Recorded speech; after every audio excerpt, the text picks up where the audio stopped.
ketika bicara manajemen, tentu yang kita tahu lah apa yang paling sederhana pengertiannya, yakni ya manajemen itu ya cara mengelola agar efektif dan efisien. Dengan demikian dengan pengelolaan yang efektif dan efisien ini akan mendapatkan satu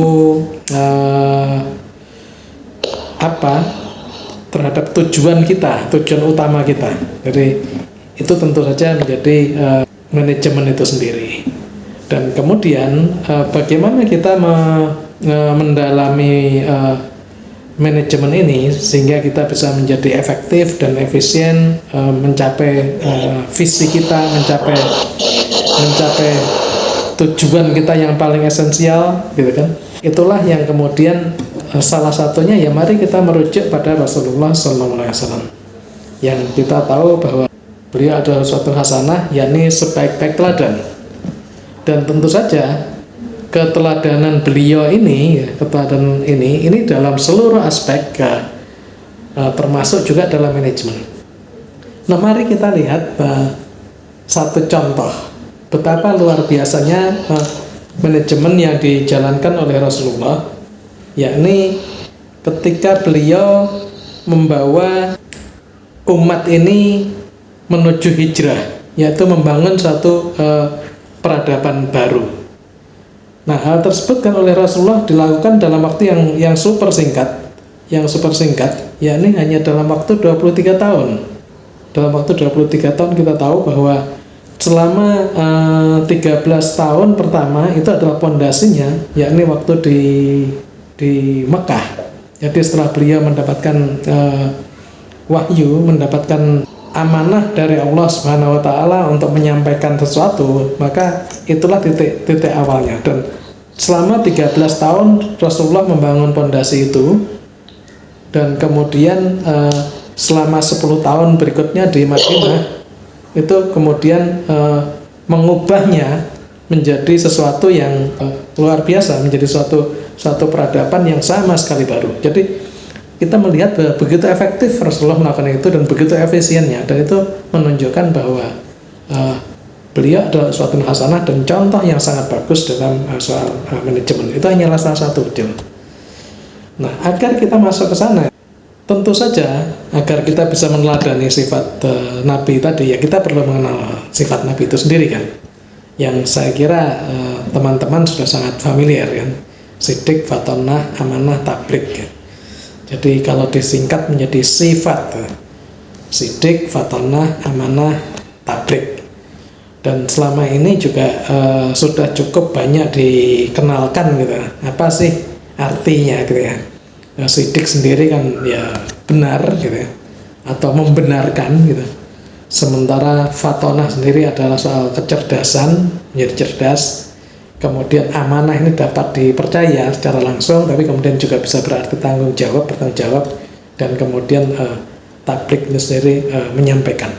Nah, ini yang menjadi sifat Nabi yang kita semua sudah cukup paham saya kira. Nah, tatarannya adalah tantangannya adalah bahwa pengenalan ini tentu tidak cukup hanya di tataran kognitif ya, tetapi juga perlu memang kita resapi betul sampai kita benar-benar mengenal dari sampai ke dalam hati, sudah masuk ke dalam diri kita.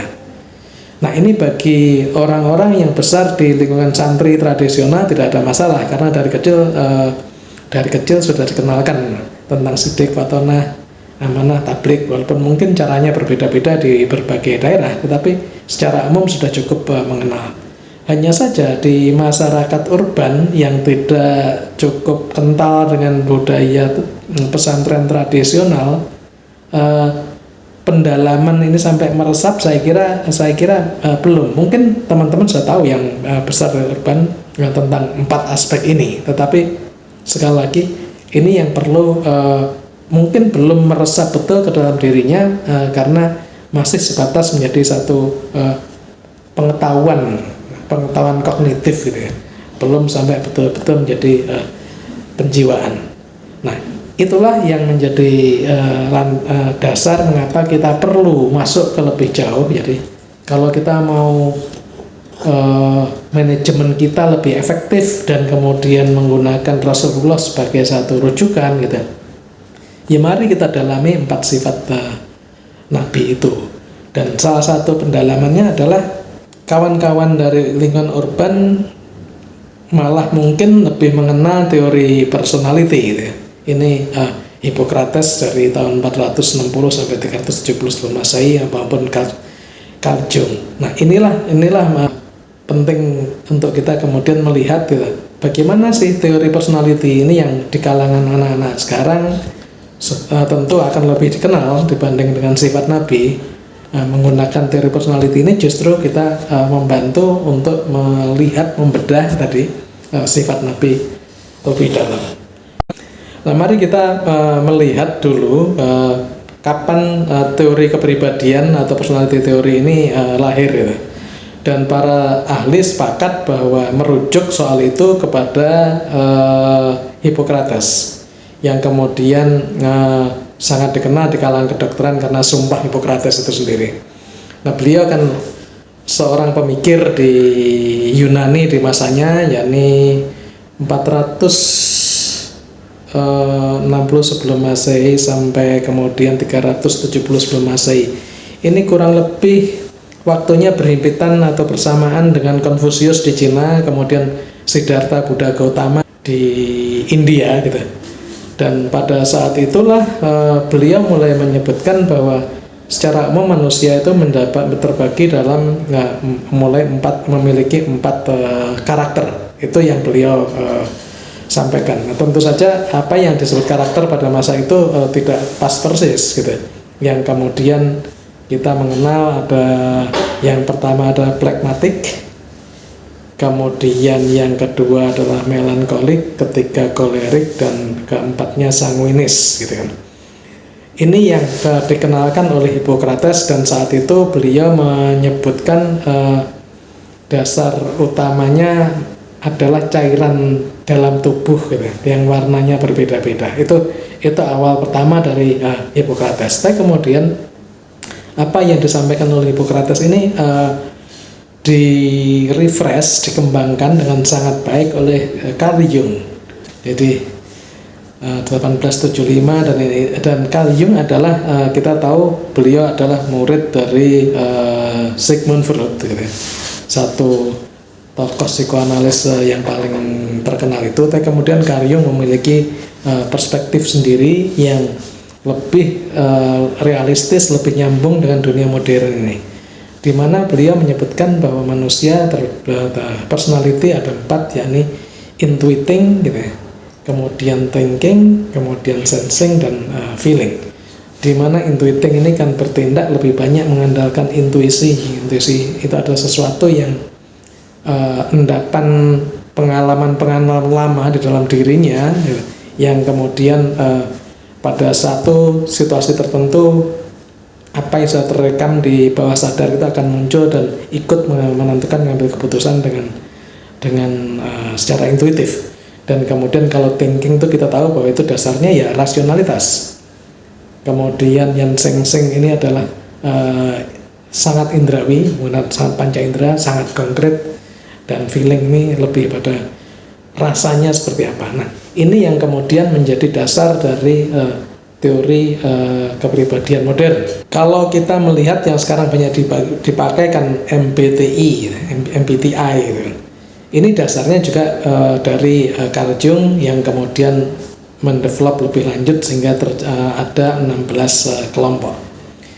Nah, yang menarik dari personality atau karakter ini adalah ternyata ini kok nyambung juga dengan legenda yang berkembang di Cina, yakni Sun Gokong, Kerasakti dan guru dan 2 kawannya.